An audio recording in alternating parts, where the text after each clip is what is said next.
गुल्लू खेत के पास बनी पगडंडी पर चल रहा था।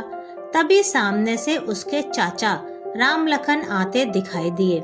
गुल्लू जल्दी में था, वह उनके बराबर से निकल गया, लेकिन उसने उन्हें देखा ही नहीं। राम लखन जी ने गुल्लू को टोकते हुए कहा, क्यों वे चाचा दिखाई नहीं दे रहे? ये नहीं कि राम राम भी कर ले। यह सुनकर गुल्लू झेप गया।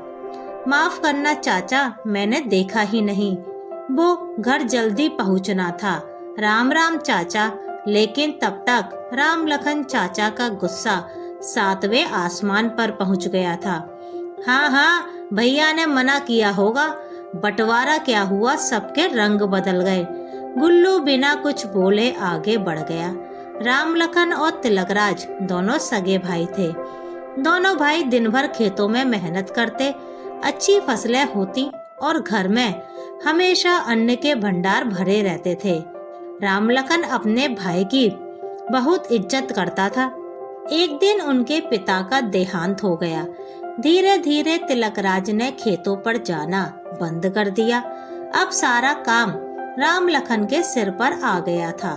तिलकराज बड़ा होने के कारण पैसे का हिसाब किताब रखता था और धीरे धीरे उसने राम लखन को घाटा दिखाना शुरू कर दिया। लेकिन राम लखन भी सब समझता था। बड़े भाई की इज्जत के कारण वह कुछ बोल नहीं पाता था। पानी जब सिर से ऊपर चला गया तो एक दिन राम लखन ने बंटवारे की बात कर दी। भैया, मुझे लगता है पिताजी के जाने के बाद हमें बंटवारा कर लेना चाहिए था।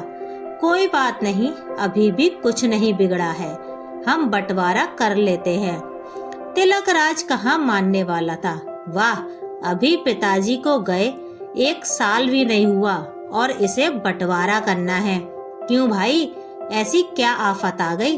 भैया, मुझे लगता है आप पैसों में हेरा फेरी करते हैं। मैं इतनी मेहनत करता हूँ, फसल भी अच्छी होती है, फिर भी घाटा क्यों होता जा रहा है? राम लखन की बात सुनकर तिलकराज ने लाठी उठा ली। तू मुझे चोर बता रहा है? एक शब्द और बोला तो तेरा सिर फोड़ दूंगा। तभी तिलकराज की पत्नी सुजाता बीच में आई। ये आप क्या कर रहे हैं? मेरी शादी के समय ये 6 साल के थे, बच्चे की तरह पाला है इन्हें। जो मांग रहे हैं दे दीजिए। तिलकराज कुछ नर्म पड़ा और हो गया घर और खेतों का बंटवारा। तिलकराज ने अब अपने खेतों के लिए मजदूर रख लिए थे जो काम करते थे। राम लखन अकेला ही पूरा काम संभालता था। राम लखन की पत्नी सुमन अक्सर बीमार रहती थी। उसकी 2 बेटियां थी, लता और आशा, और तिलकराज का एक बेटा था, गुल्लू। एक दिन सुबह जब तिलकराज अपने खेत पर जा रहा था तो उसने देखा राम लखन के घर में कोई नहीं है। खेत पर पहुंचा तो देखा खेत में भी राम लखन नहीं है। तिलकराज मजदूरों को खेत पर काम समझाकर घर आ गया और अपनी पत्नी सुजाता को पता लगाने के लिए बोला, लेकिन कुछ पता नहीं लगा। तिलकराज और सुजाता ने पूरे गांव में पता किया, लेकिन कुछ पता नहीं लग पा रहा था। उन्हें लगा रातों रात दोनों सब कुछ बेचकर भाग गए। इसी तरह कुछ दिन बीत गए। एक दिन राम लखन अपनी दोनों बेटियों के साथ वापस आया। सुजाता ने जाकर पूछा, क्या हुआ भैया, कहाँ चले गए थे और सुमन कहाँ है? यह सुनकर दोनों बेटियां अपनी ताई से लिपटकर रोने लगीं। ताई जी, माँ हमें छोड़कर चली गई। यह सुनकर सुजाता का कलेजा धक से बैठ गया। उसने राम लखन की ओर देखा। वह रोते हुए बोला, भाभी, उसकी बीमारी उसे खा गई। शहर के बड़े अस्पताल में भर्ती कराया, लेकिन उसे बचा न सका। यह कहकर वह फूट फूट कर रोने लगा। सुजाता झट से बाहर गई और गुल्लू को अपने पिता को बुलाने भेजा। गुल्लू खेत पर पहुंचा। पिताजी, माँ और चाचा दोनों रो रहे हैं, जल्दी चलो। तिलकराज तेजी से घर की ओर चल दिया। घर जाकर पूरी बात को समझा।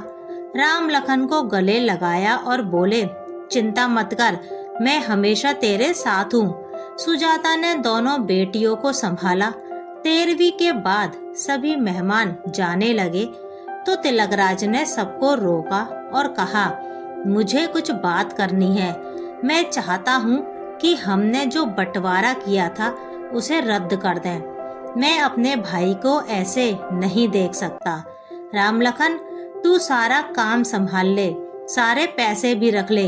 तेरी दोनों बेटियों की शादी हम मिलकर करेंगे। राम लखन बोला, भैया मुझे भी अब जमीन जायदाद और खेत घर का कोई लालच नहीं है। बस मेरी बेटियों को माँ का प्यार मिल जाए। भाभी इन्हें संभाल लो। मैं तो अब हरिद्वार जाना चाहता हूँ। मेरा सब कुछ आप रख लो।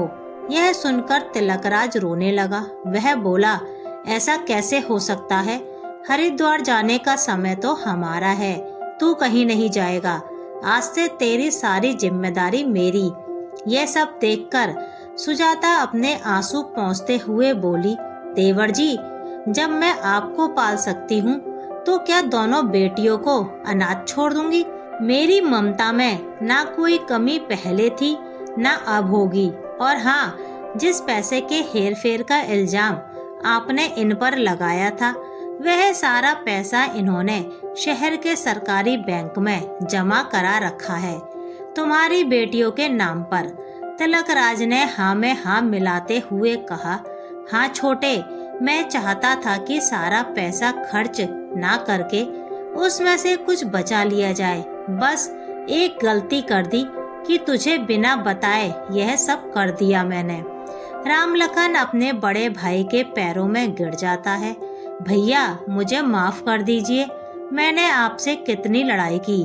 तिलकराज ने उसे उठाकर गले लगा लिया।